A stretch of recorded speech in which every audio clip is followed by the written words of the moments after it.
Start करते हैं। हाँ जी विद्यार्थियों, नमस्कार, स्वागत, अभिनंदन आप सभी का एक बार पुनः online YouTube channel study bye Arun पर।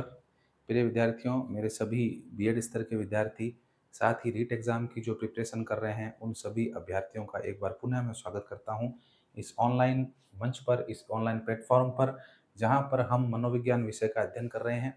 लगातार मनोविज्ञान विषय से संबंधित कक्षाएं मैं अपलोड कर रहा हूँ। अगर आपने वो क्लासें नहीं देखी है तो आप देख लें। रीट लेवल को टारगेट कर रहे हैं अपन, रीट के पेपर को, एग्ज़ाम को टारगेट कर रहे हैं। और रीट एग्ज़ाम को टारगेट करते हुए जो रीट के सिलेबस की पहली यूनिट है वो अपन ने सफलतापूर्वक पूर्ण कर दी है। और अब अपन जो है दूसरी यूनिट का टॉपिक अधिगम पढ़ रहे हैं। अधिगम से संबंधित हम अधिगम के सिद्धांतों का अध्ययन कर रहे हैं। विभिन्न सिद्धांतों का हमने अध्ययन कर लिया है और आज एक बार फिर से पुनः मैं एक और नए अधिगम के सिद्धांत के साथ आपके सामने आया हूँ। तो आइए बिना समय गंवाए शुरू करते हैं। देखिए, अधिगम के सिद्धांत अपन पढ़ रहे हैं। अधिगम के सिद्धांतों में आज जो हमारा सिद्धांत है विद्यार्थियों, उस सिद्धांत का नाम है प्रेक्षणात्मक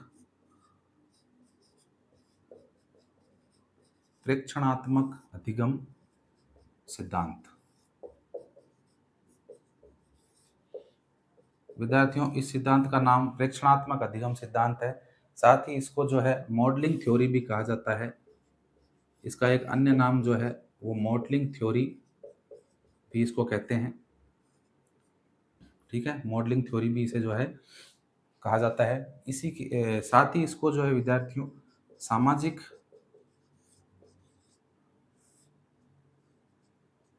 सामाजिक सामाजिक अधिगम का सिद्धांत या सामाजिक संज्ञानात्मक अधिगम का सिद्धांत भी इसको कहते हैं। सामाजिक संज्ञानात्मक सिद्धांत भी विद्यार्थियों इसको जो है कहा जाता है। ठीक है, तो ये सिद्धांत के कुछ नाम हैं। इस सिद्धांत के बारे में हम चर्चा करते हैं। उससे पहले हम इस सिद्धांत के जो प्रवर्तक हैं उस प्रवर्तक के बारे में जान लेते हैं और उसके बाद में फिर हम सिद्धांत की चर्चा करेंगे। विद्यार्थियों, ये जो सामाजिक अधिगम का सिद्धांत है विद्यार्थियों, सामाजिक अधिगम नहीं लिखा मैंने, चलिए सामाजिक अधिगम और लिख लीजिए। हाँ, सामाजिक अधिगम, इसे जो है वो सामाजिक अधिगम का सिद्धांत भी कहा जाता है।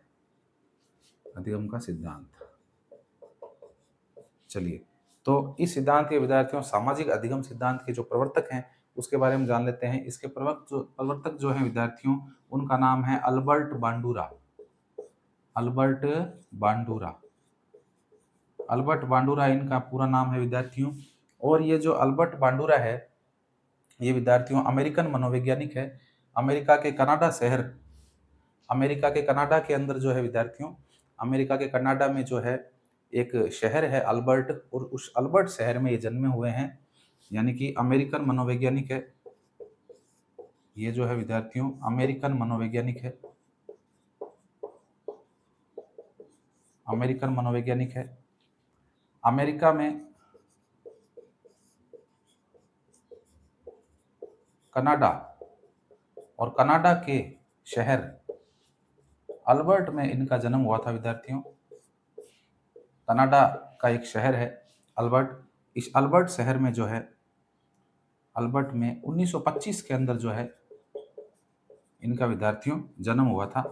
ठीक है, ये बात कर रहे हैं। हालांकि ये कभी कोई पूछता नहीं है आपको, लेकिन फिर भी अगर थोड़ा बहुत हमें ध्यान होना चाहिए। मान लो एग्जामिनर पूछ ही ले तो अपने को पता होना चाहिए। ज़्यादा इन चीज़ों पे जोर देने की जरूरत नहीं है। ये सन वगैरह इनको भी ज़्यादा याद रखने की आपको आवश्यकता नहीं है, क्योंकि मनोविज्ञान में रीट लेवल पर कभी भी ऐसे प्रश्न नहीं आते हैं कि किस सन में जन्मेर, कौन कहाँ जन्मेर, ये कभी प्रश्न नहीं आता। कभी कभार कोई सेकंड ग्रेड, फर्स्ट ग्रेड जैसे एग्जामों के अंदर जो है इस तरह के प्रश्न, तथ्य वाले प्रश्न आ जाते हैं, लेकिन रीट लेवल पर जाकर के इस तरह के प्रश्न नहीं आते। वहाँ पर पूरे पूरे प्रैक्टिकल व्यवहारात्मक प्रश्न आते हैं। आगे अपन जो है मॉडल पेपर भी लेकर के आएंगे। उन मॉडल पेपर के माध्यम से हम सॉल्व करेंगे कि किस तरह के प्रश्न परीक्षा में आ रहे हैं और हमें किस तरह से प्रिपरेशन करनी है। ठीक है, तो आप देखिए, ये अल्बर्ट बांडुरा के बारे में जानकारी थी। अल्बर्ट बांडुरा ने विद्यार्थियों जो अपना सिद्धांत दिया है अधिगम का, इस सिद्धांत के अंदर अल्बर्ट बांडुरा ने ये बात बोली है कि व्यक्ति जो है वो समाज में देखकर सीखता है।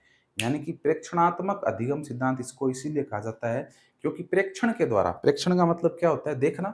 यानी कि व्यक्ति समाज में, आस पड़ोस में जिस तरह से व्यक्ति या बालक देखता है उसी व्यवहार को वो अपनाने का प्रयास करता है।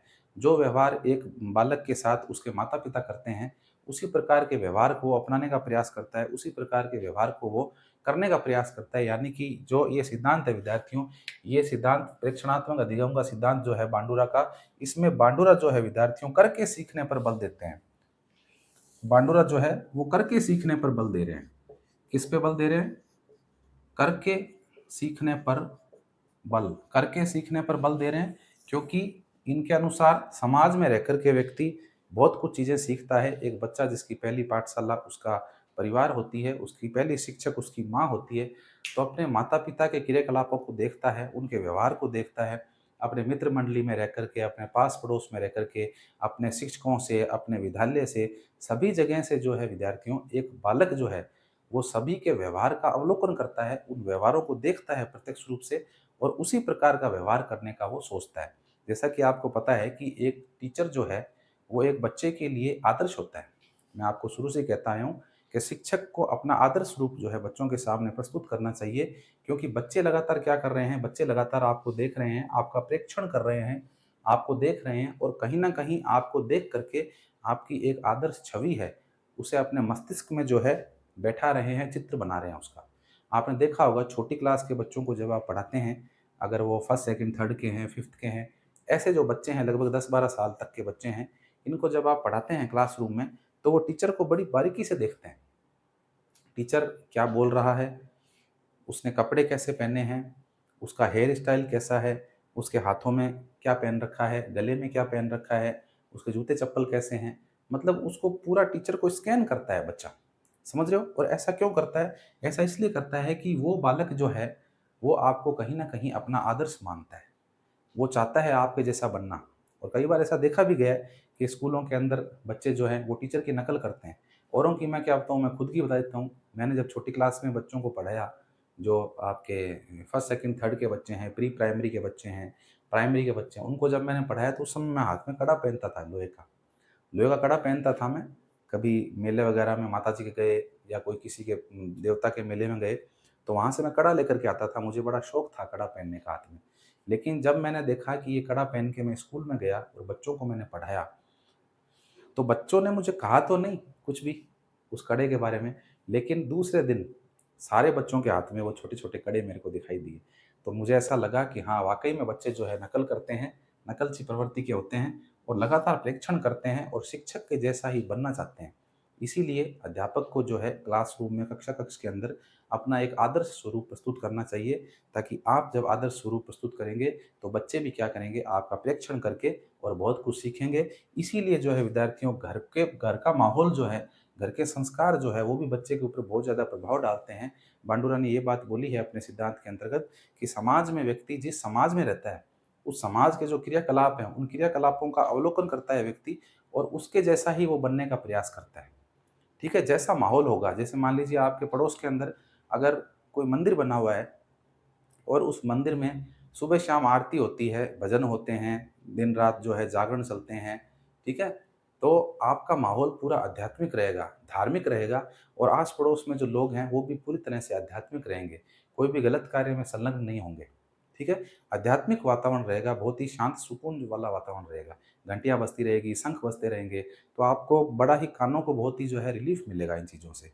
आपको अच्छा लगेगा उन चीज़ों से।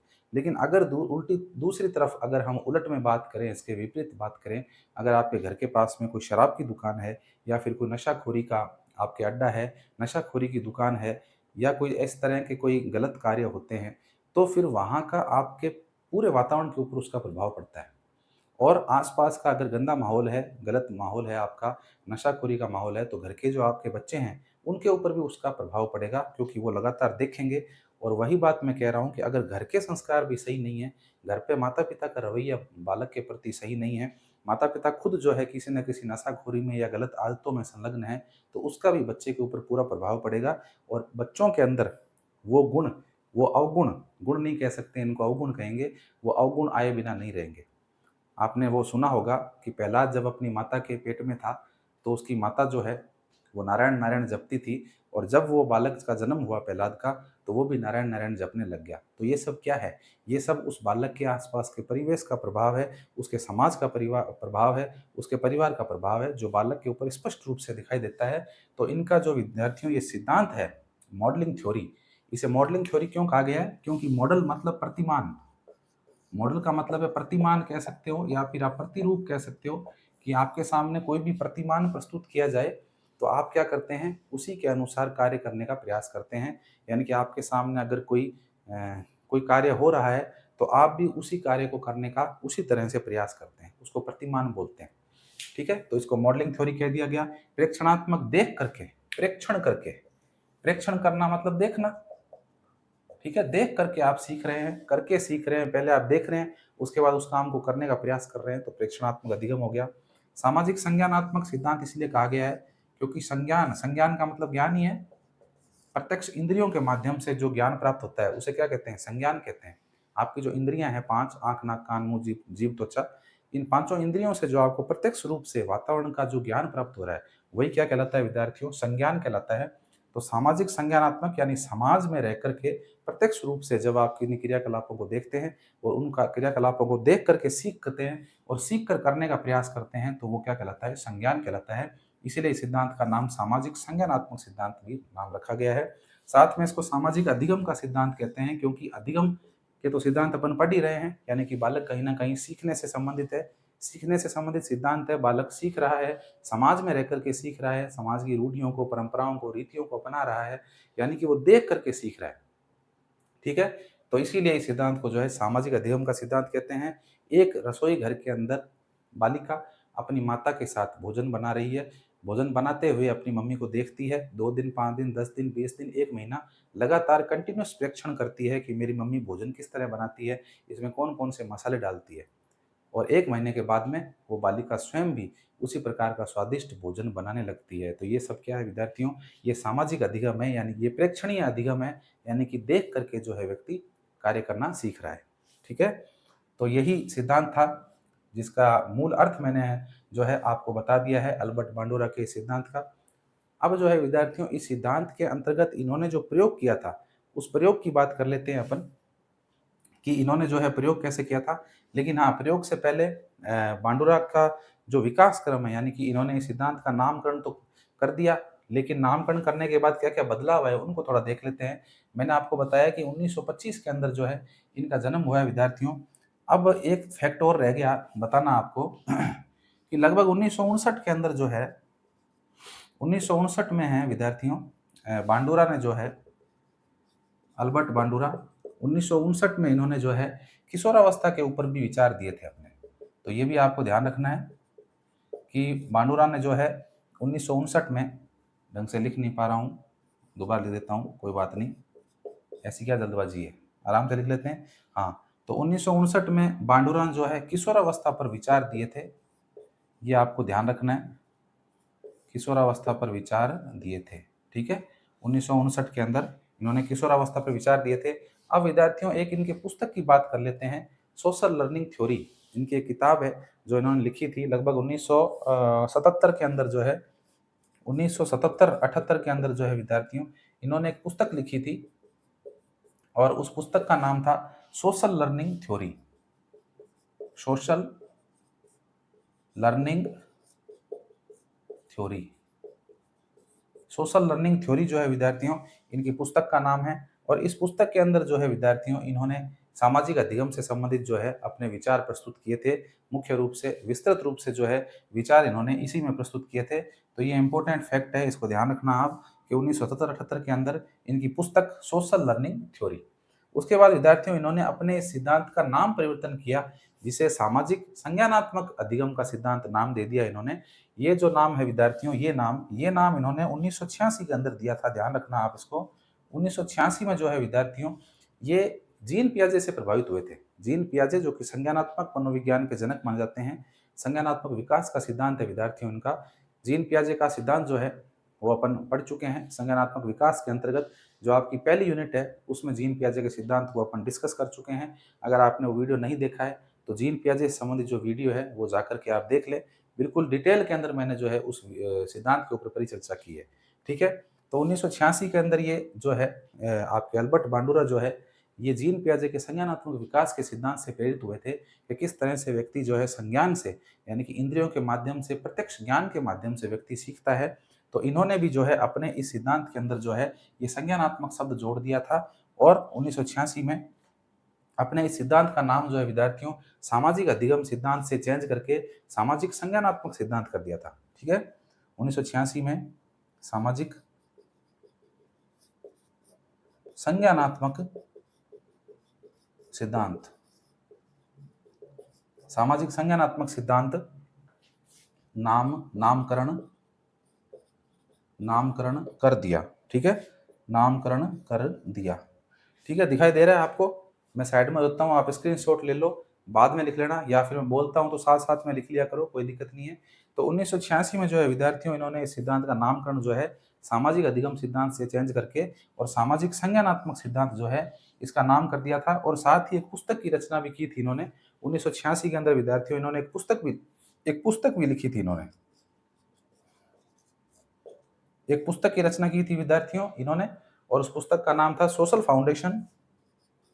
पुस्तक का नाम लिख लेना आप, सोशल फाउंडेशन। दिख रहा होगा आपको अच्छे से? नहीं दिख रहा है तो मैं बोल रहा हूँ। पुस्तक की रचना की थी और उस पुस्तक का नाम था social foundation, thought and action. Thought and action, social foundation, thought and action, ये पुस्तक की रचना की विद्यार्थियों और इस पुस्तक के अंदर जो है इन्होंने अपने सिद्धांत का नाम सामाजिक संज्ञानात्मक सिद्धांत नामकरण कर दिया था। ठीक है? तो इस तरह से ये अल्बर्ट बांडुरा से संबंधित कुछ महत्वपूर्ण बातें थी, इनके सिद्धांत से संबंधित महत्वपूर्ण बातें थी। अब जो है अपन इनके सिद्धांत के अंतर्गत एक बालक किस तरह से सीखता है, यानी अधिगम किस तरह से करता है, तो उस अधिगम के कुछ स्टेप हैं, कुछ चरण हैं, उनकी बात कर लेते हैं और उसके बाद अंत में जाकर के जो है अपन इनके प्रयोगों के बारे में बात करेंगे कि इन्होंने जो है अपना प्रयोग किसके ऊपर किया था, उसकी बात करेंगे। तो ये आपने लिख लिया होगा, इसको मिटा देता हूँ मैं। और अब जो है अपन इनके इस सिद्धांत के अंतर्गत कि एक व्यक्ति किस तरह से सीखता है, जो क्रम है, अधिगम का क्रम है, उसकी बात कर लेते हैं। ठीक है? इसको मिटा रहा हूं मैं।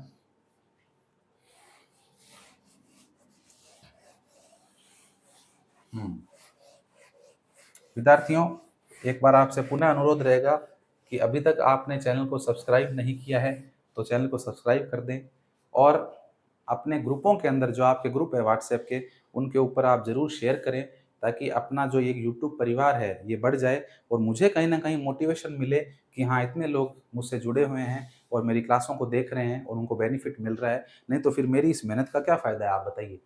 मेरी इस मेहनत का कोई फ़ायदा नहीं है जब तक व्यूअर्स इन क्लासों को नहीं देखेंगे, स्टूडेंट तक इनकी पहुंच नहीं होगी, तब तक इन क्लासों का कोई बेनिफिट नहीं है। इसलिए आपसे मेरा निवेदन रहेगा पुनः कि अभी तक आपने चैनल को सब्सक्राइब नहीं किया है तो सब्सक्राइब कर लें और साथ ही अपने दोस्तों के साथ में इस क्लास को शेयर करें और उनसे भी जो है चैनल सब्सक्राइब करने के लिए कहिए। ठीक है? चलिए, सब्सक्राइब करने से देखिए मेरे को कोई ऐसा बेनिफिट नहीं मिलेगा। आप सोच रहे हो सब्सक्राइब करने से सर को कोई पैसे मिल जाएँगे, ऐसा कुछ नहीं है।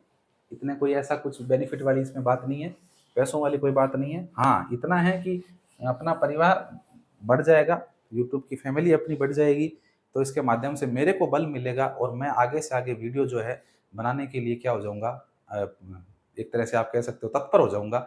हालाँकि अभी भी तत्पर हूँ बनाने के लिए, लेकिन और तत्पर हो जाऊँगा कि इतने लोग जुड़ गए हैं और जो उनको कहीं न कहीं बेनिफिट जो है इसका मिल रहा है। नहीं तो फिर मेरी मेहनत बेकार है, एक तरह से ये समझ लो आप। ठीक है? तो आप करवाइए, सब्सक्राइब करवाइए चैनल को। चलिए, अब अपन बात करते हैं बांडुरा के सिद्धांत से अधिगम, बांडुरा के सिद्धांत से अधिगम के चरण। बांडुरा के सिद्धांत से विद्यार्थियों अधिगम के चरणों की बात करते हैं कि किस तरह से एक व्यक्ति सीखता है। तो इन्होंने 4 स्टेप बताए हैं, 4 स्टेप के माध्यम से जो है कोई भी व्यक्ति प्रेक्षण के माध्यम से सीखता है। तो देखिए, सबसे पहला जो स्टेप है विद्यार्थियों वो है अवधान। अवधान है विद्यार्थियों सबसे पहला स्टेप। दूसरा जो स्टेप है, लिख लेना आप साथ में ताकि कहीं भी कोई दिक्कत नहीं हो। दूसरा जो स्टेप है विद्यार्थियों वो है धारण। धारण, या फिर आप इसको स्मृति भी कह सकते हो। ठीक है। और तीसरा जो स्टेप है विद्यार्थियों वो है पुनः प्रस्तुतिकरण। प्रस्तुतिकरण। और चौथा जो है विद्यार्थियों इस स्टेप का जो पूरा चरण है, अंतिम चरण है, वो है पुनर्बलन। पुनर्बलन। ठीक है। तो ये 4 स्टेप इन्होंने बताए हैं सीखने के। मैं आपकी जानकारी के लिए बता दूं, रीट 2021 के अंदर जो है ये प्रश्न आया था, और रीट का पेपर मैंने दिया था 2021 में, और उस पेपर के अंतर्गत साइकोलॉजी में मेरे 30 में से 29 प्रश्न सही हुए थे, लेकिन एक प्रश्न गलत हुआ था, और वो गलत होने वाला प्रश्न यही था विद्यार्थियों, बांडुरा के सिद्धांत में से आया था, पढ़ा हुआ था मेरे, अच्छे से पढ़ा हुआ था, लेकिन कंफ्यूज हो गया था। उसमें क्या है, क्रम पूछ लिया था, जैसे अवधान को 1 नंबर पे, धारण को 2 नंबर पे, 3 नंबर पे पुनः प्रस्तुतिकरण, 4 नंबर पे पुनर्बलन।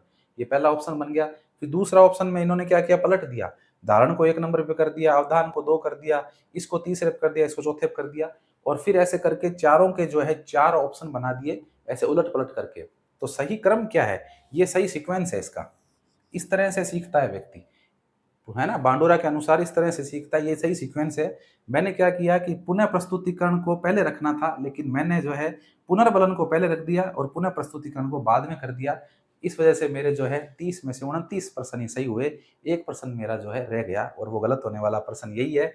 और देखो मेरे को ये याद भी है अभी तक, क्योंकि मुझे बड़ा गुस्सा आया कि इस एक प्रश्न की वजह से जो है मैं उसमें एक कह सकते हो आपके 100% नहीं ला पाया साइकोलॉजी के अंदर। तो चलिए, अब आपको ऐसी गलती नहीं करनी है दोबारा, अगर ये प्रश्न आए तो इस तरह का। देखिए, बांडुरा कहते हैं कि इस तरह से अधिगम के चरण होते हैं। तो सबसे पहला विद्यार्थियों अवधान है। अवधान का मतलब होता है ध्यान। Attention please. गाड़ी संख्या 253412 प्लेटफॉर्म संख्या 2 पर आने वाली है, ऐसा बोलते हैं ना प्लेटफॉर्म पर। यात्रीगण कृपया ध्यान दें, गाड़ी संख्या 15525 अपने निर्धारित समय से 15 मिनट पीछे चल रही है ना, ऐसा बोलते हैं। तो वहां पर वो बोलते हैं may have you attention please, यात्रीगण कृपया ध्यान दें। तो ये जो ध्यान शब्द है ये किससे बना है विद्यार्थियों, अवधान से बना है। अवधान का मतलब होता है अटेंशन, ध्यान देना। यानी कि जब व्यक्ति सीखेगा, जब बालक जो है समाज में रह करके व्यवहारों को सीखेगा, तो पहले उसे क्या देना पड़ेगा, ध्यान देना पड़ेगा। उस व्यवहार को उसे देखना पड़ेगा, पहले प्रेक्षण करना पड़ेगा पहले। ठीक है। तो पहले क्या करेगा बालक विद्यार्थियों, प्रेक्षण करेगा, यानी कि पहले वो देखेगा। और कैसे देखेगा, ध्यान पूर्वक देखेगा। भाई ध्यान पूर्वक देखेगा जब तो उसके मस्तिष्क में वो चीजें छपेगी, उसका चित्र बनेगा, और फिर उसको दोबारा वो कर पाएगा। ठीक है।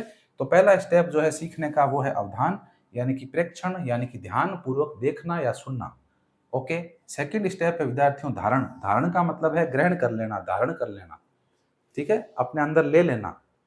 ठीक है। स्मृति, स्मृति कह दो चाहे धारण कह दो, एक ही बात है। स्मृति यानी मेमोरी, मेमोरी के अंदर सुरक्षित कर लेना, स्मृति के अंदर चीजों को बैठा लेना, उनको एक तरह से ग्रहण कर लेना, पूरी तरह से आत्मसात कर लेना, है ना, सही शब्द है आत्मसात कर लेना। तो आत्मसात कर लेगा, एसिमुलेट कर लेगा व्यक्ति, यानी कि उसको धारण कर लेगा। जो चीजें उसने देखी है, जो चीजें उसने सुनी है, उनको धारण कर लेगा अपने मन के अंदर। चलिए, उसके बाद तीसरे नंबर पे देखिए पुनः प्रस्तुतिकरण। अब जब उसने उन चीज़ों को सीख लिया है, उन चीज़ों को देख लिया है, ढंग से सुन लिया है, और अपनी स्मृति में भी जब उन चीज़ों को संजो लिया है, इकट्ठा कर लिया है, तो अब क्या करेगा वो व्यक्ति, अब वो व्यक्ति आवश्यकता पड़ने पर उसका क्या कर देगा, प्रस्तुतिकरण कर देगा, पुनः प्रस्तुतिकरण कर देगा। यानी कि उस कार्य को वो स्वयं जो है करने का प्रयास करने का, लर्निंग बाय डू, करके सीखना। तो सीख तो उसने लिया, अब वो क्या करेगा विद्यार्थियों, करने का प्रयास करेगा, उस कार्य को करेगा, प्रस्तुत करेगा, उसी कार्य को दोबारा प्रस्तुत करेगा। ठीक है। और फिर लास्ट में क्या है, पुनर्बलन, री, यानी कि जब वो उस कार्य को करेगा और उस कार्य के सकारात्मक परिणाम आएंगे, सकारात्मक परिणाम आएंगे, तो वो उस कार्य को जो है बार बार करने का प्रयास करेगा, उसे प्रेरणा मिलेगी, और उस प्रेरणा को क्या कहते हैं अपन, पुनर्बलन कहते हैं, अंग्रेजी में बोलते हैं री। ठीक है। चलिए, तो इस तरह से जो है विद्यार्थियों बांडुरा ने बताया कि अधिगम में व्यक्ति जो है किस तरह से सीखता है। तो सीखने के स्टेप आपको समझ में आ गए, इसमें से प्रश्न बन सकता है। ओके। इन दोनों में कन्फ्यूजन रहता है, तो कन्फ्यूजन नहीं रखना है। यहाँ पर धारण कर लिया, सीख लिया, सीखने के बाद पुनः क्या करेगा व्यक्ति, प्रस्तुत करेगा, उन चीजों को खुद करने का प्रयास करेगा, और करेगा जब उसको जो है पुनर्बलन मिलेगा, अगर कार्य सकारात्मक है तो, और पुनर्बल मिलेगा तो उस कार्य को बार बार करने का प्रयास करेगा, और इस तरह से व्यक्ति जो है वो सीख जाएगा। ठीक है। तो ये बांडुरा के अधिगम के सिद्धांत के विद्यार्थियों चरण थे, महत्वपूर्ण थे। अब जो है अंतिम रूप से अपन बात कर रहे हैं बांडुरा के सिद्धांत के प्रयोगों की बात करते हैं विद्यार्थियों कि बांडुरा का जो ये सिद्धांत है सामाजिक अधिगम का सिद्धांत, इस सिद्धांत में इसने प्रयोग किस पे किया। अधिकतर अपन देख रहे हैं कि जो भी सिद्धांत दिए हैं मनोवैज्ञानिकों ने, उन सिद्धांतों में किसी पशु का प्रयोग किया है, जीवित पशु का प्रयोग किया है और उस प्रयोग के द्वारा जो है उन्होंने इसका निष्कर्ष निकाला है। तो देखते हैं बांडुरा के सिद्धांत में प्रयोग की बात करते हैं विद्यार्थियों। बांडुरा का प्रयोग, विद्यार्थियों बांडुरा का जो सामाजिक अधिगम का सिद्धांत है, इसमें जो प्रयोग है विद्यार्थियों, इन्होंने 3 प्रयोग किए हैं। कितने प्रयोग किए हैं? 3 प्रयोग किए हैं। और 3 प्रयोगों के अंदर विद्यार्थियों जो पहला प्रयोग है इनका, वो पहला प्रयोग जो है वो लड़ाई झगड़े से संबंधित, लड़ाई झगड़े से संबंधित फिल्म दिखाकर। देखिए विद्यार्थियों, इस प्रयोग के अंतर्गत जो है इन्होंने क्या किया बांडुरा ने कि एक कमरे के अंदर बहुत सारे बच्चों को बैठा दिया और उन बच्चों के सामने एक मूवी चलाई जो कि लड़ाई झगड़े से संबंधित थी, जो कि डर से संबंधित थी, भयभीत करने वाली थी और झगड़े से संबंधित मतलब मारकूट से संबंधित थी। उसमें कोई डिशुम कोई मारने पीटने से संबंधित वो फिल्म थी जो बच्चों को दिखाई गई। और फिर उस फिल्म को दिखाने के बाद में तुरंत बाद ही एक अच्छी मूवी दिखाई गई जिसमें सहायता, दया, प्रेम, सहानुभूति इस तरह का व्यवहार था। ठीक है, तो इस तरह से ये फिल्में दिखाई उन्होंने, छोटी छोटी फिल्में थी 15-15, 20-20 मिनट की। तो 15 मिनट तो लड़ाई झगड़े वाली चालू कर दी, उसके बाद में फिर कोई शांत आध्यात्मिक, कोई नैतिक चारित्रिक अच्छी कोई अध्यात्म या धर्म से संबंधित कोई फिल्म चालू कर दी। और ये फिल्म दिखाने के बाद में बच्चों को जो है उन्होंने पूछा कि आपको कौन सी फिल्म ने ज़्यादा प्रभावित किया।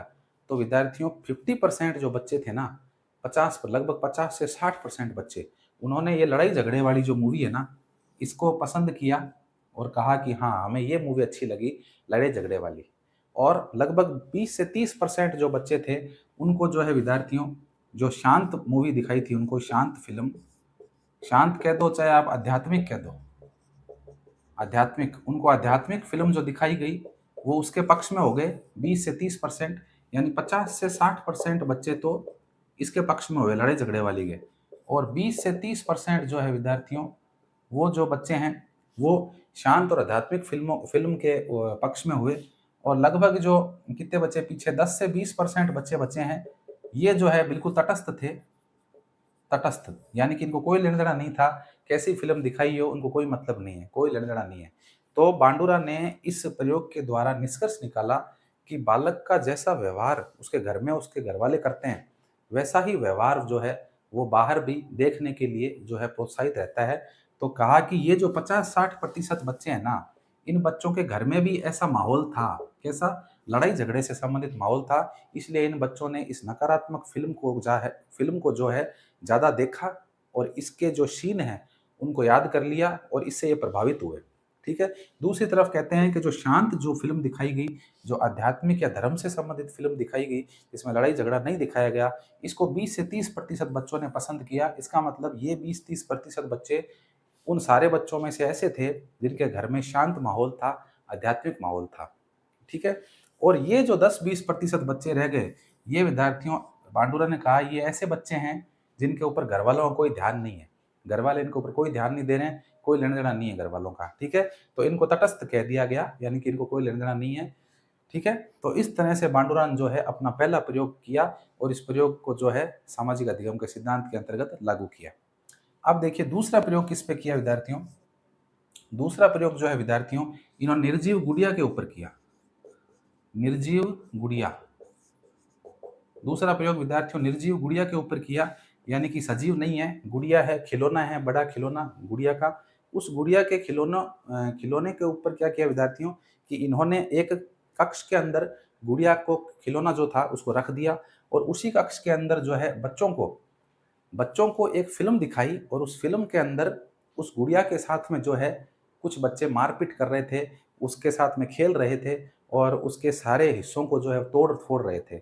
और जब ये फिल्म पूरी हो गई 15 मिनट की, जब बच्चे छूटे तो उन्होंने देखा कि हमने जो मूवी में जो गुड़िया देखी थी वो गुड़िया तो हमारे कमरे में रखी है साइड में, तो कहते हैं कि मूवी देखने के तुरंत बाद उन बच्चों ने उस गुड़िया के साथ भी वही किया जो उस मूवी में दिखाया गया था। तो यहाँ पर भी जो है विद्यार्थियों, इन्होंने बांडुरा ने ये साबित किया, ये स्पष्ट किया कि बालक जिस तरह का व्यवहार देखता है, उसी तरह का व्यवहार जो है वो क्या करता है, प्रस्तुत करता है। तो देखिए जो 4 चरण हमने पढ़े थे, वो चारों चरण जो है स्पष्ट रूप से आपके सामने आ गए हैं कि बालकों ने पहले अवधान किया, पिक्चर को देखा, धारण किया, गुड़िया के साथ जो-जो बच्चे कर रहे थे, वो उन चीज़ों को मस्तिष्क में बैठाया और पुनः प्रस्तुतिकरण मूवी खत्म होते ही उस गुड़िया के साथ भी उन्होंने वैसा ही व्यवहार किया। तो ये क्या है? ये सामाजिक अधिगम का सिद्धांत है और बांडुरा ने इस प्रयोग को जो है सफलतापूर्वक पूरा किया। तीसरा प्रयोग जो है विद्यार्थियों, इन्होंने जोकर के ऊपर किया। तीसरा प्रयोग इन्होंने जोकर के ऊपर किया और जोकर जो है, कहते हैं कि जोकर एक गार्डन में गया, पार्क में गया और वहाँ पर बहुत सारे बच्चे थे और एक कैमरा लगा हुआ था। बच्चों को पता नहीं है कैमरा लगा हुआ था, लेकिन जोकर जो है वहाँ पर जाकर बच्चों के साथ में जैसे-जैसे क्रियाकलाप कर रहा था, जैसे-जैसे उछल-कूद कर रहा था, वहाँ पर भी वो बहुत सारे अपने साथ में खिलौने लेके गया था। उन खिलौनों के साथ जैसा-जैसा वो व्यवहार प्रदर्शित कर रहा था, वैसा ही व्यवहार जो है उन बच्चों ने भी प्रदर्शित किया जोकर के सामने और वो सारा रिकॉर्ड हो गया उस फ़िल्म के अंदर, उस कैमरे के अंदर। और इसके आधार पर भी जो है विद्यार्थियों, बांडुरा ने ये निष्कर्ष निकाला कि बालक जो है वो देखकर सीखता है, अपने आस-पास के वातावरण को देखकर सीखता है, अपने परिवारजनों के, अपने पास-पड़ोस में जो भी लोग व्यवहार करते हैं, उन व्यवहारों के द्वारा जो है एक व्यक्ति सीखता है। ठीक है विद्यार्थियों? तो ये अल्बर्ट बांडुरा का प्रयोग था, सामाजिक अधिगम का सिद्धांत था, जिसके बारे में कंप्लीटली मैंने आपको बता दिया है। आई होप आपको अच्छे समझ में आया होगा। स्टडी करते रहिए, बने रहिए, जुड़े रहिए हमारे साथ, देखते रहिए स्टडी बाय अरुण। आज के लिए इतना ही, मिलते हैं एक और नए अधिगम के सिद्धांत के साथ। तब तक के लिए नमस्कार।